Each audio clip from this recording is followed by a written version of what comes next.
Assalamualaikum warahmatullahi wabarakatuh. Pada kesempatan kali ini pada mata kuliah perkuliahan manajemen kurikulum yang diampu oleh Bapak Dr. Imam Mawardi MAG, saya mendapatkan tugas yaitu tentang pengorganisasian kurikulum. Namun sebelum memaparkan materi tersebut, perkenalkan nama saya Rohayati dengan nomor induk mahasiswa 2204060009. Saya akan memaparkan mulai dari pendahuluan terlebih dahulu. Pendidikan formal di sekolah merupakan tempat siswa mendapatkan ilmu pengetahuan melalui kegiatan belajar mengajar dalam proses kependidikan. Kurikulum bukanlah suatu hal yang statis. Konsep kurikulum dapat diubah sesuai dengan perkembangan teknologi dan ilmu pengetahuan serta orientasi masyarakat. Pengertian organisasi kurikulum yang akan kami sampaikan di sini menurut tiga tokoh. Yang pertama, menurut Rusman, menurut Muhammad Ansar, dan menurut Nurgiantoro.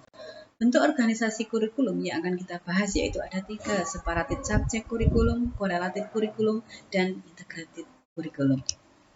Menurut Rusman, organisasi kurikulum merupakan pola atau desain bahan kurikulum yang tujuannya untuk mempermudah siswa dalam mempelajari bahan pelajaran serta mempermudah siswa dalam melakukan kegiatan belajar. Menurut Ansar, organisasi kurikulum itu susunan komponen kurikulum seperti konten kurikulum, kegiatan, dan pengalaman belajar yang diorganisasi menjadi mata pelajaran, program, lesson, topik, unit, dan sebagainya. Menurut Nurgiantoro, organisasi kurikulum adalah struktur program kurikulum yang berupa kerangka umum program pengajaran yang akan disampaikan kepada peserta. Bentuk organisasi kurikulum yang pertama yaitu tentang separated subject kurikulum atau kurikulum berdasarkan mata pelajaran. Yang kedua, correlated kurikulum atau kurikulum gabungan. Ketiga, integrated kurikulum atau kurikulum terpadu. Kita akan membahas satu persatu. Yang pertama yaitu tentang kurikulum berdasarkan mata pelajaran. Jumlah mata pelajaran yang diberikan dalam kurikulum ini cukup bervariasi bergantung pada tingkat dan jenis sekolah yang bersangkutan. Kurikulum ini bersifat subject center atau berpusat pada bahan pelajaran daripada pada child center. Kurikulum ini sudah sejak lama diterapkan di sekolah sampai muncul kurikulum pada tahun 1968.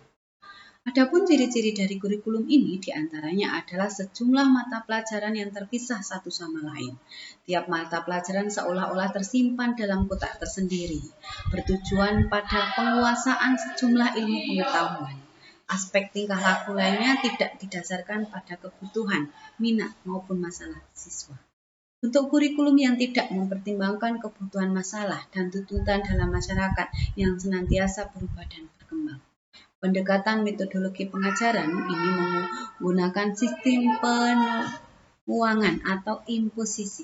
Yang ketujuh, guru berperan paling aktif. 8. Siswa sama sekali tidak dilibatkan dalam perencanaan kurikulum secara kooperatif. Adapun kelebihan dari kurikulum ini yang pertama, bahan pelajaran disusun secara logis dan sistematis. Organisasi kurikulum bentuk ini sangat sederhana dan tidak terlalu sulit, mudah dievaluasi, dapat digunakan dari tingkat sekolah dasar sampai perguruan tinggi, pendidik atau guru sebagai pelaksana kurikulum. Tidak sulit untuk diadakan perubahan-perubahan dan lebih tersusun secara sistematis. Namun kelemahan dari kurikulum ini juga ada beberapa, di antaranya bentuk mata pelajaran yang terpisah dengan lainnya, tidak relevan dengan kenyataan dan tidak mendidik anak untuk menghadapi situasi kehidupan mereka. Tidak memperhatikan masalah sosial kemasyarakatan, kurang memperhatikan faktor-faktor kejiwaan peserta didik. Tujuan kurikulum ini sangat terbatas. Kurikulum semacam ini kurang mengembangkan kemampuan berpikir dan cenderung menjadi statis dan tidak bersifat inovatif. Kurikulum yang kedua yaitu kurikulum gabungan. Di organisasi kurikulum yang kedua ini atau kurikulum gabungan ini yaitu kurikulum yang menunjukkan ada suatu hubungan antara satu pelajaran dengan mata pelajaran yang lainnya. Adapun ciri-cirinya, yang pertama, berbagai mata pelajaran dikorelasikan satu dengan lainnya. Sudah dimulai adanya usaha, sudah mulai mengusahakan penyesuaian pelajaran dengan minat kemampuan para siswa.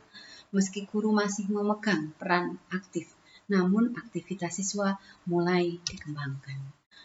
Keunggulan dari kurikulum ini adanya integrasi pengetahuan antara peserta didik, yang mana pelajaran disoroti dari berbagai bidang dan disiplin ilmu. Dapat menambah interest dan minat peserta didik. Pengetahuan dan pemahaman peserta didik akan lebih mudah. Yang keempat, adanya kemungkinan untuk menggunakan ilmu pengetahuan lebih fungsional, lebih mengutamakan pemahaman dan penguasaan fakta. Kelemahan dari kurikulum ini, bahan yang disajikan tidak berhubungan secara langsung dengan minat peserta didik. Pengetahuan yang diberikan tidak mendalam dan kurang sistematis. Urutan penyusunan dan penyajian bahan tidak secara logis dan sistematis. Kebanyakan di antara para pendidik atau guru kurang menguasai antar disiplin ilmu, sehingga mengaburkan pemahaman para siswa. Organisasi kurikulum yang ketiga yaitu kurikulum terpadu atau sering dikenal kurikulum terintegrasi. Ini sudah tidak lagi melihat batas-batas antara semua mata pelajaran, karena kurikulum ini semua mata pelajaran telah terpadu sebagai satu kesatuan yang bulat. Ciri-ciri umum dari kurikulum ini, kurikulum terdiri atas satu bidang pengajaran.